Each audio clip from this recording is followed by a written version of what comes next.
Yeah, thanks for the introduction, Jakob. Yeah, my name is Mali. I'm a machine learning scientist working at dida. And this talk, I'm going to present some results from our research project. And this is a research project funded by the Federal Ministry of Food and Agriculture. And we have some partners, which includes ATB, the LVAT, and dida, and University Hildesheim. And let me first state our problem here. So what we want to do is that given a video, which we should interpret as a sequence of frames, and we have some events in the video that are labeled, we want to make a model that learns to predict those events. So to be more specific, our events are defined by a specific rule, of course, depending on the video. Yeah? The only input information for the model is the video. And there's a rule which determines whether on each frame an event happens or not. So each frame happens only on one frame, so it's kind of an instantaneous event rather than a lasting event. And when we have trained this model, we also can make predictions about other videos, which may not have labels. And in particular, we would be interested in knowing how many events are there in this video and on which frames do these events happen. So that's the statement of the problem, and I will give some examples so that you understand better. And in this talk, we are going to talk about a way to solve this problem with a neural network. I'm going to present the model architecture and some experiments with synthetic data sets. And of course, more interesting would be some experiment on real-world data sets. As you can see here, we have built a data set with tennis games. So videos that are taken from tennis games, and we have labeled some events which we want to detect. And another application would be to a real-world problem, which is the real problem we received from ATB about predicting respiration rates of cows. So we will go through all of these. And first of all, let's have a look at some data. And here it's going to be synthetic data, which I will present as a game, actually. So the game would be, we look at this video, and as you can see on the top left corner, there's a square blinking. And this square is not part of the video information. Yeah? So the video is just the ball doing this kind of circular motion. And the task is to figure out what's the rule of blinking. So when does it blink? I'm not sure, is it clearly visible to everyone or?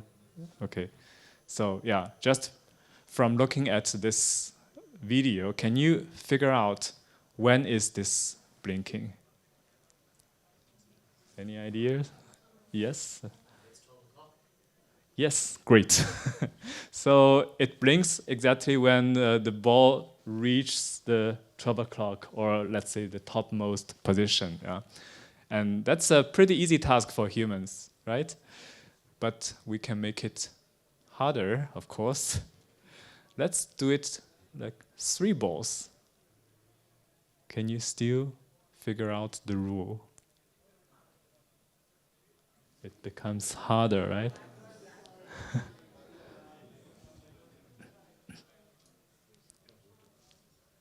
Is there any idea? Yes? This ball, yeah? I mean the most back ball, yeah. Right, that's correct. Yeah, very good. That's a bit harder than before, but yeah, still we can figure it out. And now there's an even more challenging version.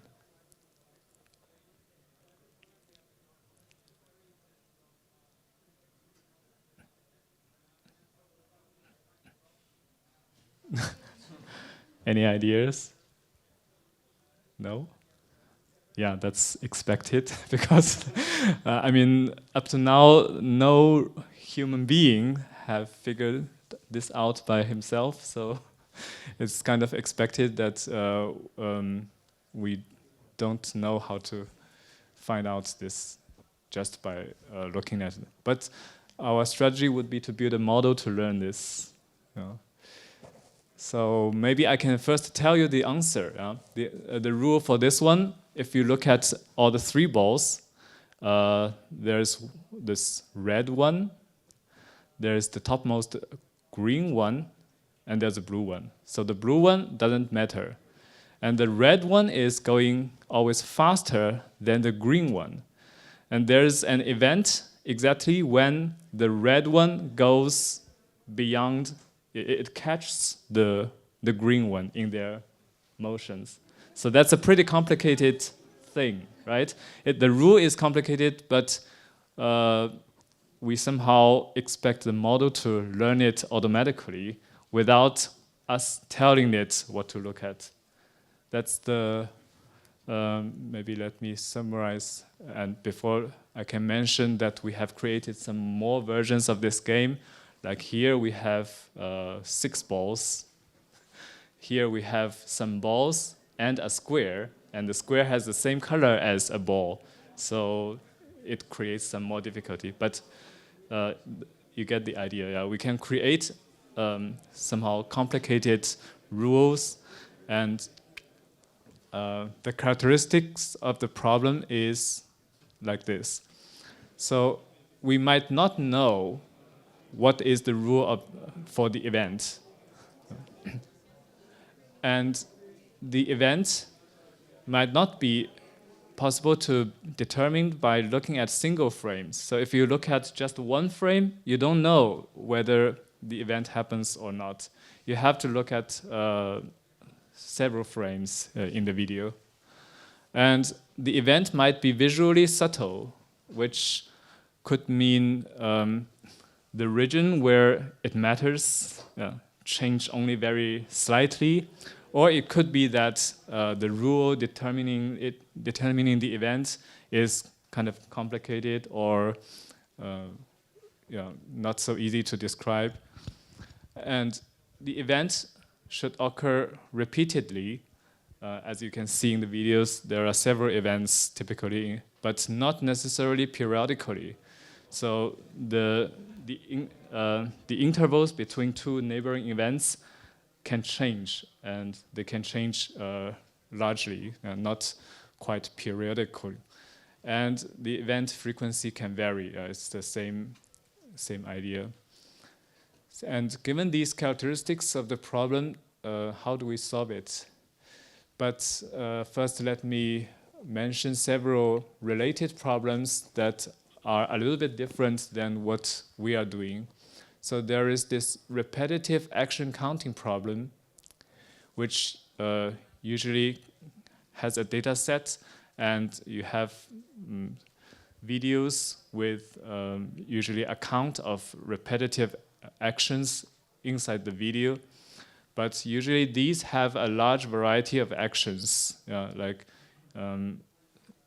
swinging or jogging or cutting, and all different kinds of actions. And for us, it's just one specific type of event. Like in each game you have seen, there's only one rule that determines whether there's an event. And usually these are like highly visible human actions rather than more subtler changes in the image. And there is action recognition or event recognition, but these problems usually they detect long-term actions. So, for example, given a video, it can mark from frame 10 to frame 20. It's a person talking, or from which frame to which frame it's a person standing, etc. Yeah. But our problem is like detecting instantaneous events. So in some sense, we are doing something like the wake phrase, yeah, like something like hi Siri, but in video rather than in sound. And there is also video object detection problems, which is far away from our problem, but somehow they use a kind of similar model structure, but they detect object in the space domain, which means you need to locate object on the image rather than locate an event in the time domain. So these are some of the backgrounds.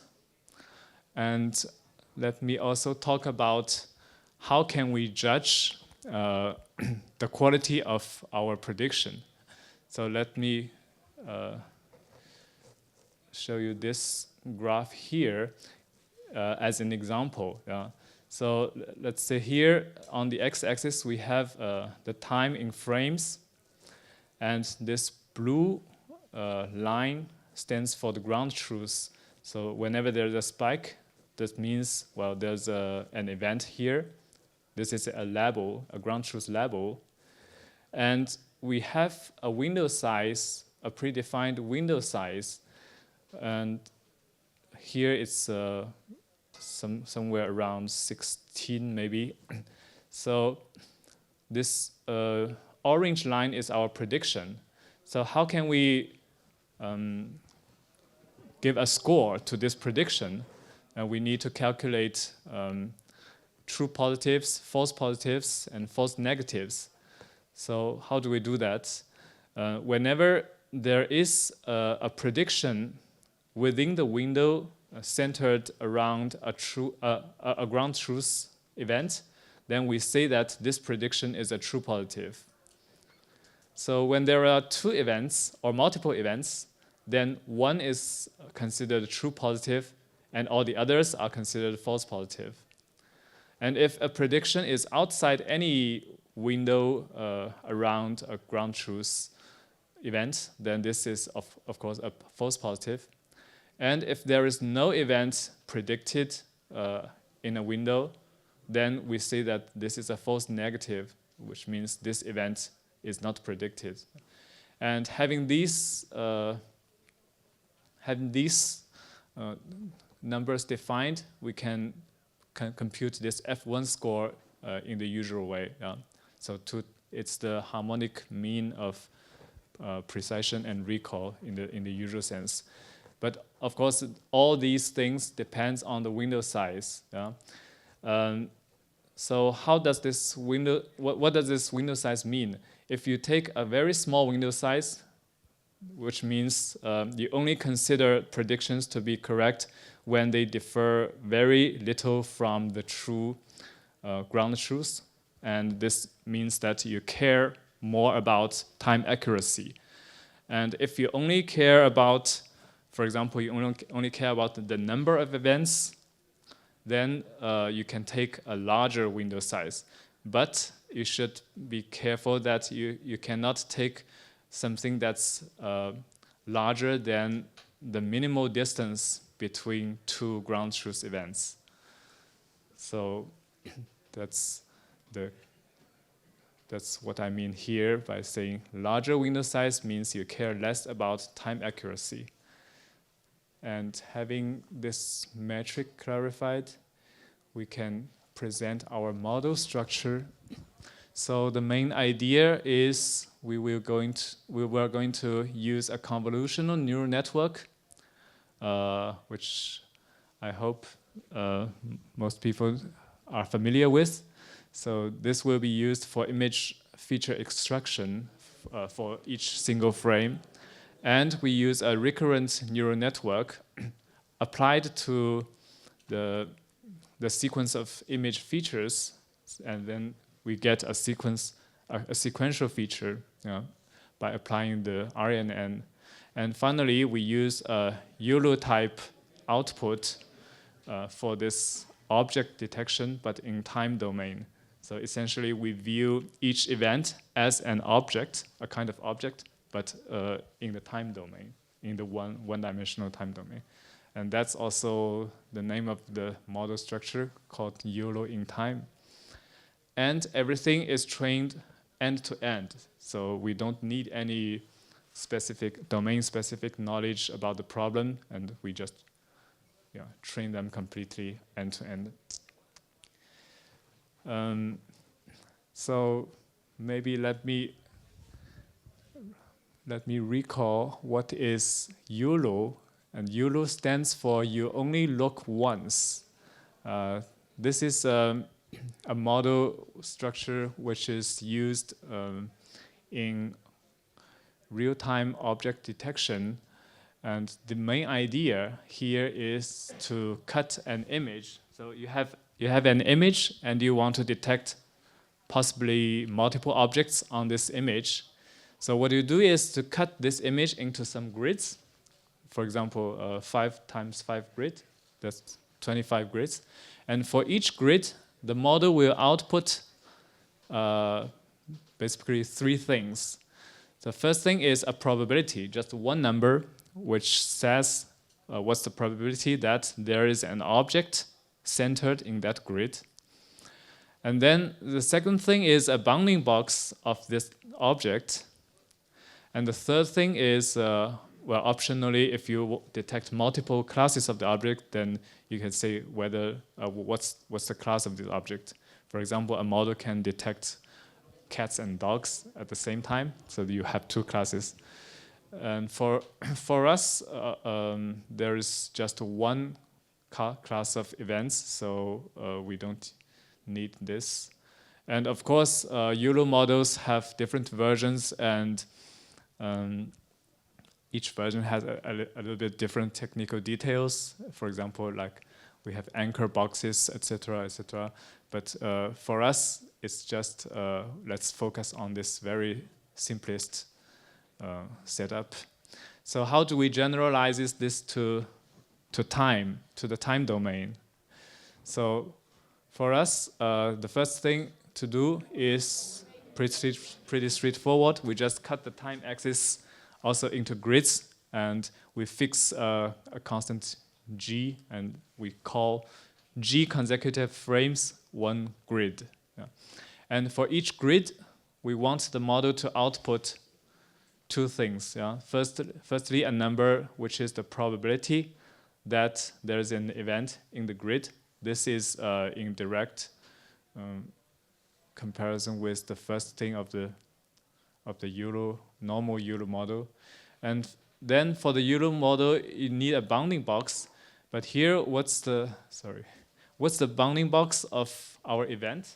Well, our event only happens at 1 frame, so the bounding box is the same as just the index of that frame.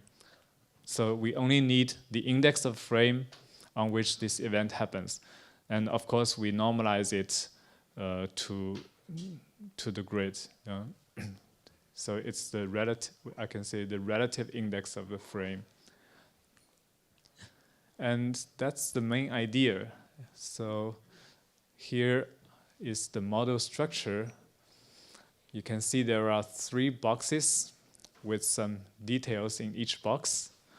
And that's the big picture is you have the input xn and you pass it to the CNN and you get a feature sequence. You pass it to the RNN and you cut everything into grids, and for each grid you have 2 outputs. Yeah, so on this picture you maybe I just point out the main part, the 3 big boxes, and here I explain a little bit detail in formula the model, how the model works. So given a sequence of images x, and for each n we have a frame xn, we compute those features frame-wise by applying CNN to the sequence x, which means for each n we have fn equals cnn of xn. And then we apply this RNN to the whole sequence to get a sequence of sequential features. And then we group them into grids of G frames. This is an example of one grid, Wn to Wn plus G minus 1. And then we apply a head, which is just a normal feed-forward neural network to this grid, and we get two outputs, two numbers, p and I. And the p is interpreted as the probability that the grid contains an event, and the I is interpreted as the index of the frame. So finally, the loss has two components. We have the probability loss, which is applied to this p. And since we only want to classify whether there is an event, so it's a binary cross entropy. And there is the index loss, which is where is the event. So for this, we use the mean squared error. And as you can see, we can put coefficients here and here. And maybe only one of them is necessary. So the coefficient can be used to adjust somehow how precise you want the event detection to be.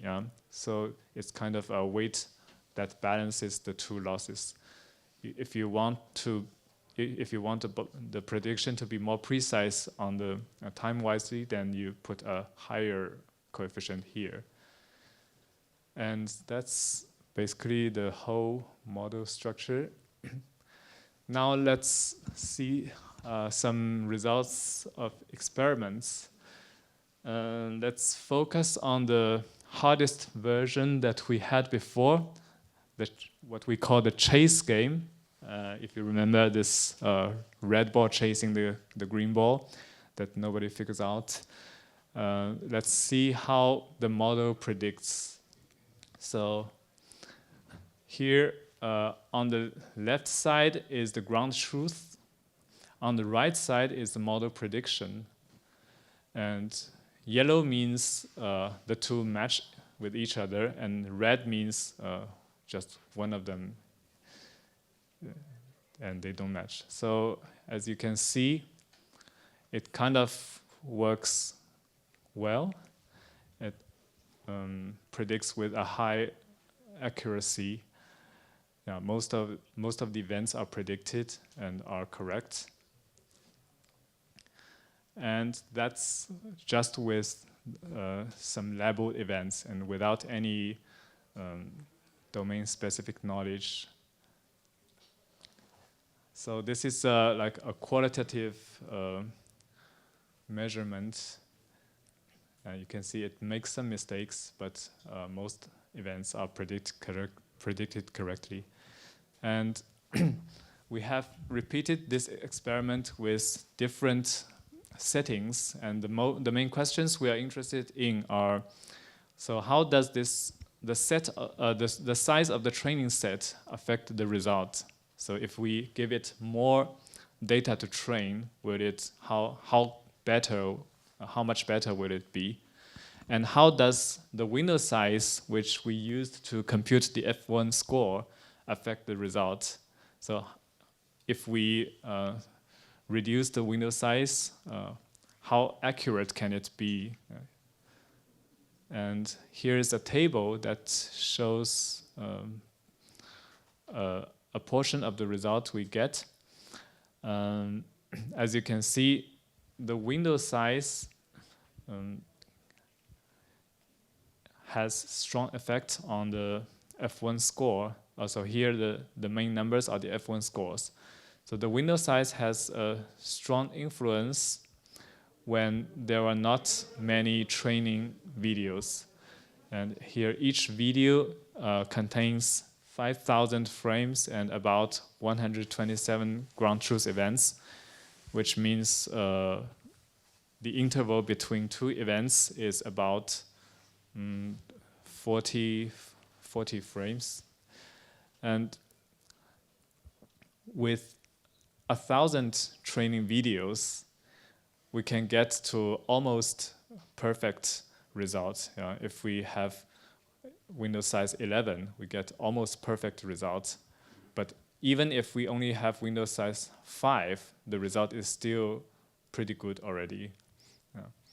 But with smaller training size, somehow it gets the results less accurately. Between 5 and 11, you can see there's a big gap, and this might be even better visualized here, where we have different training sizes and different window sizes on the x-axis. So the conclusion here is that with more training data, it gets more accurately. So even if you reduce the window size, it's still good enough. For the higher curves, this part is almost horizontal. Yeah, now let's talk about the real-world data, which might be more interesting. And the data we get is some video snippets from tennis games, and we manually label every frame where either of the two players hits the ball with the racket. And that's the rule for our events. And in total, we get about 80,000 training frames with about 2,000 events. So that's also close to 40 frames per event. And we have 20,000 validation frames with about 500 events. And here are some examples of the hit frames. So here you can see the player with the racket hits the ball. But as you can see, the ball is really, really small. And it's not so easy to see. And here is another frame, which is a hit frame. But you can't even see the ball. And the ball is here, somewhere here, with the player hitting it.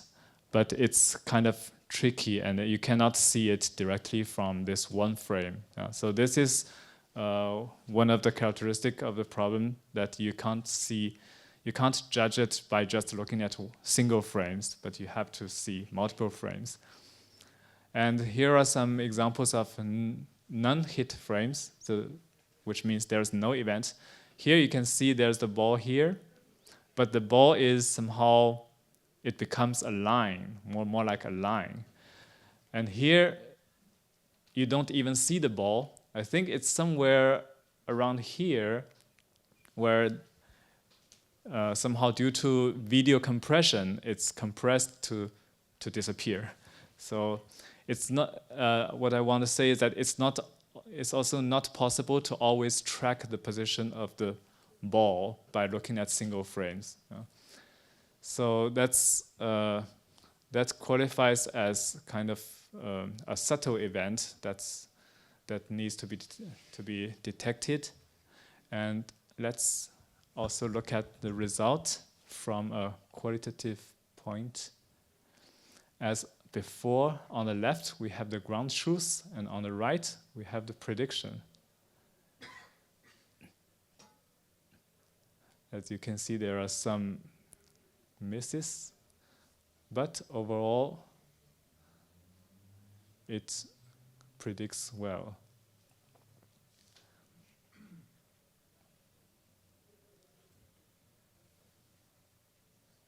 Yeah. That's more interesting than looking at rotating balls. Okay, so the model learns how to do this. And let's look at the quantitative results. So here, because we only have so much data, so we can't do a run with a lot of training data. So instead, we present the results in different epochs. And after training for about 100 epochs, we reach an F1 score of about 95% or 0.95 if we use a moderately large window size. It already gets a pretty good score. And you might notice that the line for 50 epochs is already pretty much the same line. There's no visible difference between the two. So yeah, the conclusion is that yes, the model can also learn an event defined on real data, real world data. And now, what about a real world problem? That's even more interesting, because, well, who cares when a player hits a ball? So this is our work in collaboration with ATB. And the problem we receive is to monitor the respiration rates of cows with cameras. Why do we want to do that?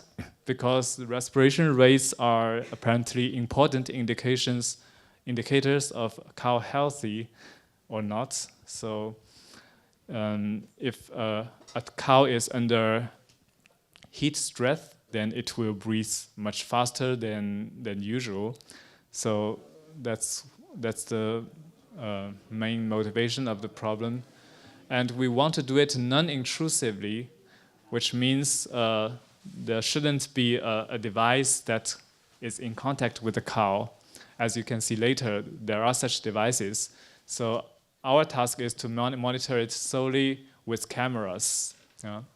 And traditionally, this task is done manually. So there will be a person standing behind the cow and counting the breath. And what we want to do is to somehow automatize this procedure. And here's what you can see here is the data that we receive. The raw data is the cow videos, which have 4 channels, RGB and depth. On the left, you can see the RGB channel, how it looks like. So the cows are lying in those cubicles, and they have this small LED sensor attached to their head. The real sensor is in their nozzle area, which measures the pressure of the cow, of the air in the nozzle area, so that it can detect whether the cow is breathing or not. And whenever the cow breathes, the LED will blink once. So that becomes our ground truth level. And the depth camera captures the distance from the camera to the cow. So that's basically all the data we have. And here's an example of a cow breathing. There's the LED blinking. It's not blinking. Yeah, it blinks now. Yeah, whenever it blinks, it means it's breathing. And how can you tell that? You should look at the body of the cow. Yeah, it's really tricky, but if you concentrate on this flank area, you can see that it's slightly expanding and contracting. There's some very subtle movement there, right? And the task for us is to detect this signal from this part of the body. So yeah, that's kind of a subtle event. And to do that, we first need to pre-process our data. And what we do is we first manually label some of the frames with the LED status on or off. And then we train a very simple convolutional model to read this LED status. Then we run this simple model on all the videos to get the status of the LED light for each frame, and that will be our ground truth levels. And then we cut out this part, the body part of the cow, so that we get rid of the LED light as model input. Yeah. So maybe you will have the question, why don't you just use the LED light as, why don't you just count the LED light to tell the respiration rate? Yeah, this is just because we want it to be non-intrusive, right? This LED light is, it uses the sensor attached to the nose of the cow, and apparently the cows don't like it. So, yeah. Yeah, really, they really don't like it because our partners keep telling us it's so hard to force them to wear that device. So, and in the end, our partner collected lots of data for us. We have 12 different cows with over 6,000 breathing events for training, and 5 different cows with over 1,000 events for validation. And we tried to separate these 2 sets of cows. And there's one cow which is both in training and in validation set. But of course, we use different videos for this cow. So the final result looks like this, where we have 3 curves corresponding to epoch 1, epoch 30, and epoch 60, and window size as x-axis. And you can see here, as in this application, we only care about the count, right? The number of breathes in each video. So we can go for larger window sizes because we don't care about the individual events happening. And in the end, we get to about 0.8 F1 score. So this is already, in terms of quality, this is comparable to other methods.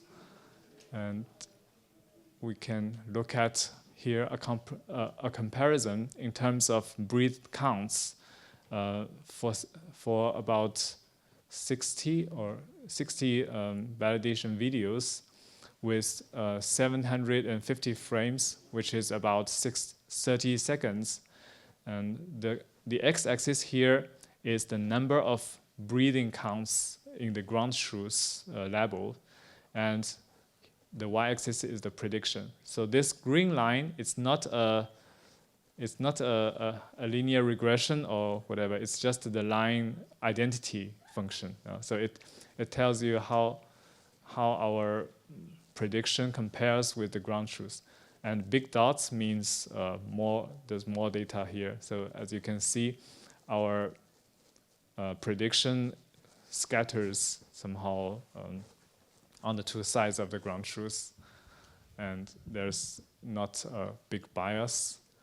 And in the end, the mean absolute error we get for a random window of 750 frames is 1.24, which means here you can see the ground truth breathing counts range from about 8 to 23. So if you take a random window, the absolute error will be around 1.24 out of 8 and 23. Yeah, somewhere between 8 and 23.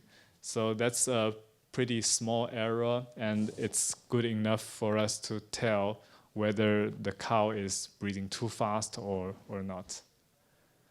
Yeah. So some conclusion here. Yeah, we have shown that this model structure, YOLO-in-Time, the single model structure is able to do some several general tasks. And so it's suitable for detecting and counting some subtle repetitive events in videos. And with more training data, we can improve the quality. And even with a moderate sized training data set, we can already get quite good quality. And maybe I should mention some discussions. First of all, there is this limitation about YOLO that everyone knows, that the grid size somehow determines determines the highest frequency of your detection. This is the same problem as the usual YOLO model. When you cut it into grids, then each grid can only detect a certain amount of objects. In our case, each grid can only detect one event. So if you have two events in the same grid, one of them will not be detected. And it is quite easy to extend our model to multi-class events. Just we predict, like if we want to predict two types of events simultaneously, because, for example, they have related criterions or whatever, then we can do it easily by just adding some more classification logics. And there's an interesting question is, how explainable is our model? We have seen that it can predict people hitting the ball in the tennis match, but where is the model looking at? That's an interesting question. It might be looking at the ball, or it might be looking at the player's movement, or the racket, or even look at the referee, who knows? So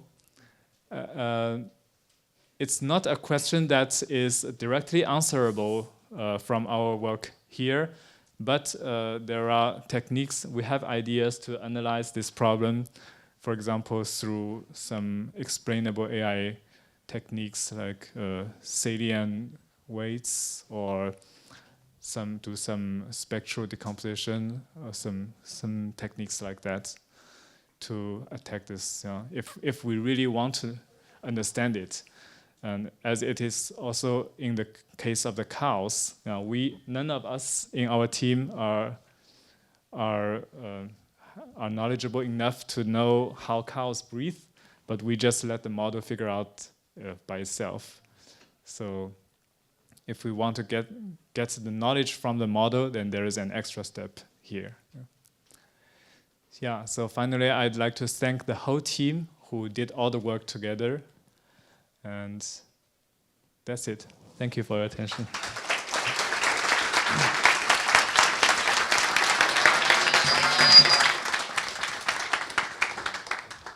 Yeah, thank you very much. I hope your breathing rate didn't went up due to heat distress during the talk, even though it can get a bit warmer at the end here. So are there any questions for our speaker?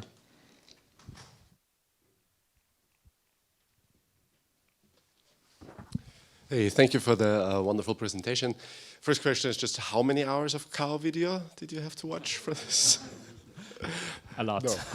I was wondering about the breathing, because with the ball, I can see that there are isolated events or the games that you had, right? But the breathing rate is somehow as a periodical signal. In the beginning, you pointed out that you're looking for random events and that they may or may not be periodical, right? But breathing is very much. So I wonder if there's some information that could be gained by looking at the periodicity of this breathing thing. Yeah, this is both true and not quite true, because we are told by our partners at ATB that sometimes the cow, the flank is moving, but they just skip one breath because they are ruminating. Cows have this strange behavior of making food, come back to the mouth to to eat it again, and this will make them like hold one breath. And so there is this kind of patterns that's not directly, not completely periodical. right? Yeah. So in the synthetic training data chase game example, you mentioned that you had like different numbers of videos, and each video had, I thought, 5,000 frames or so. But these were all videos of the same game, but different iterations played. Is that the case?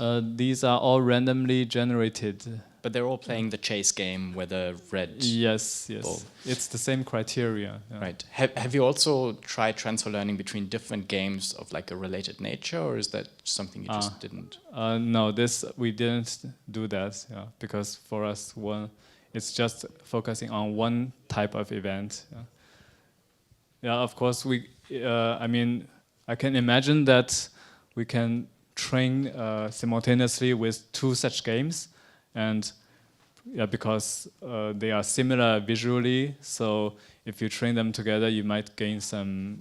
It might be better than training separately because they share something in common. Yeah, but that will go into this multi-class detection route that I mentioned briefly. Yeah.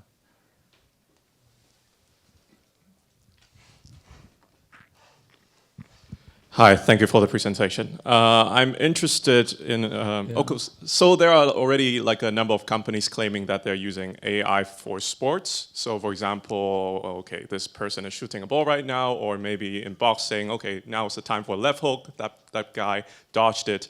Are they doing something similar already, or is it like what they're claiming is fake? I don't know, actually.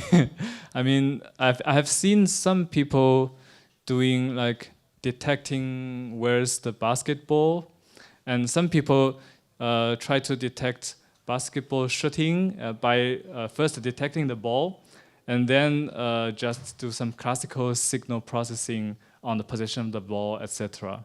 So yeah, I mean, we want to emphasize that this is not our case because we don't rely on domain-specific knowledge, such as, well, in basketball games, you focus on basketball. So we don't rely on this kind of knowledge, but just let the model figure out what to look at by itself. Yeah. Okay. So, and second question, for example, in the tennis ball situation, obviously the ball was really, really small. Yeah. So image size becomes a big problem. So how do you solve that and at the same time maintain your real-time capabilities? we just use a very low resolution image. I think 360p. Yeah. So yeah, it makes the ball just barely 1 pixel, I think. Yeah, but I guess maybe one conclusion we can make is that the model doesn't really look at the ball. Yeah, I mean, why we feel this could be doable is that because we as humans, we can follow the match, right? We can see when this is when the ball is hit. So yeah, somehow I think mainly from the actions of the two players, from the movements. Yeah. Thank you. Okay.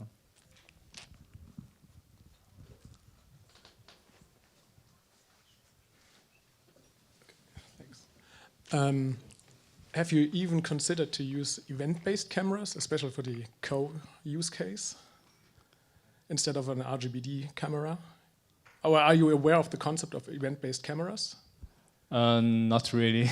They actually just change pixel where movement happens. So it's kind of, the static background is not recorded at all, so that you can actually take micro movements. I see. Especially also interesting for the tennis use case, but of course I think it hasn't been recorded with an embedded event-based camera. But these are small sensors, but for so you mean for real-time applications? Yeah. I see. You mean it only records when there is difference? Yeah, actually, it's a difference movement. Yeah. I think maybe this and is. You're also able to reconstruct some kind of 3D information from these cameras as well. I see.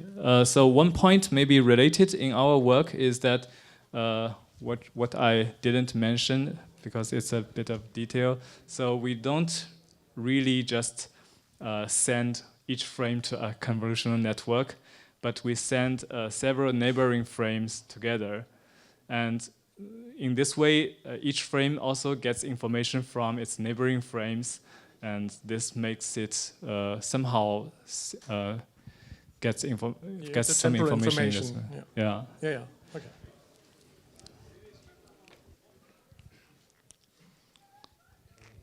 Any more questions? Here in the front. So in mechanical failure modes for vibrational machines, there is this idea of subpixel motion amplification. Yes. Have you tried this on the cows to get better signals? Yes, okay. That's one thing that we've tried, but in a more classical approach. Yeah. I think my colleague Max will present a poster session later, and he will maybe talk more about this more classical approach we did. Yeah, that's indeed something we've done.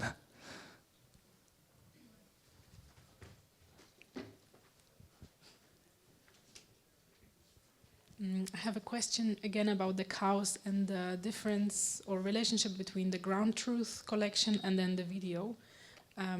It's maybe a bit weird, but I feel that when they have a sensor in the nose, I guess maybe the sensor measures a different point as a peak of the breathing or the moment of the breathing versus the camera, because I can imagine that when we breathe, the biggest pressure happens not at the beginning or the end of the breathing, but somewhere in the middle, whereas the camera will observe probably when the volume is the biggest. Or did you have some kind of research on the relationship between what is marked by the sensor versus what the model thinks is the peak of, or like the moment of breathing?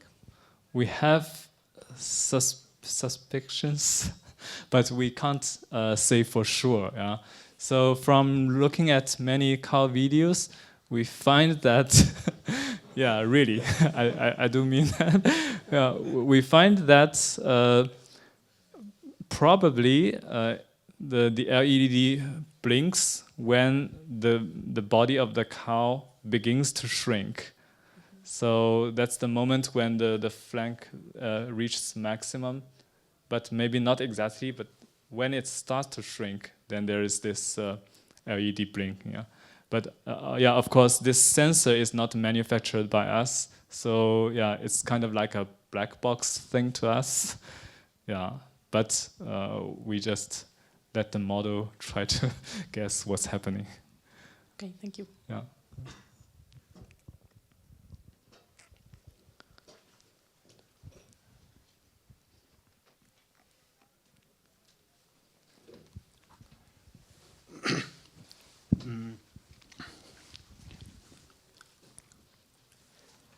I mean, YOLO is, like the normal YOLO, is pretty fast.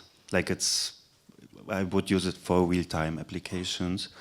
Could you say more about the speed from this combination? You mean our model? Yeah. Yeah, it's also pretty fast. Okay. By pretty fast, I mean, once again, I might refer to the post section of Max. We have some more classical approach, and at some point our model goes much, much faster than the classical approach. So it's indeed quite fast. Thanks.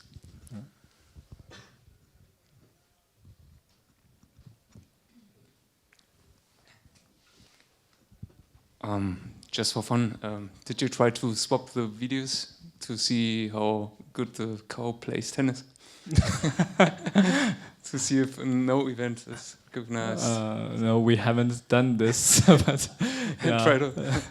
I mean, one feature of our method is that, for those subtle events, typically you can't rely on any pre-trained convolutional network for feature extraction.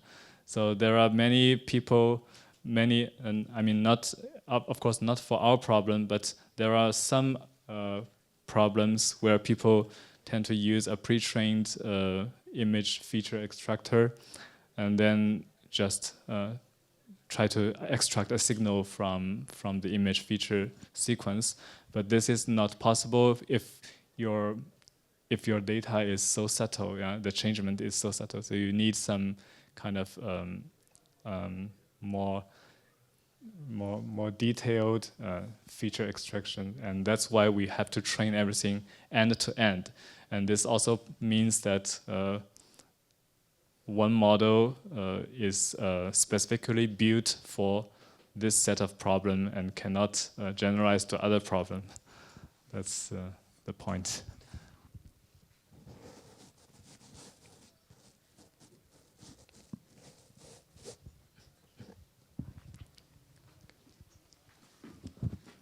Any more questions? Now might be not your last chance, because I think Mali will be later here until the poster session.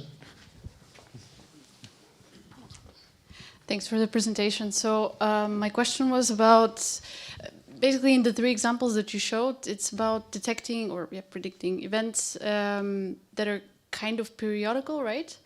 And you reach quite a good performance. Do you think your architecture will work also equally well for events that happen on maybe kind of one-off or every once in a while, that are not kind of periodical? Like breathing is periodical, tennis relays are quite, periodical. So would it also apply to other problems where it's not, it's a bit more stochastic, the events? Yeah. To me, it looks like there's a strong class imbalance, right? Yeah. For the probability. So yeah, I mean, I can think of solutions such as the usual tricks to try to balance the classes, and maybe there are solutions specifically for each task. But I think up to small modifications, I think it's still doable. Yeah. Okay. Then, before we come to the very last point, let's first give another round of applause to our speaker. Thank you very much.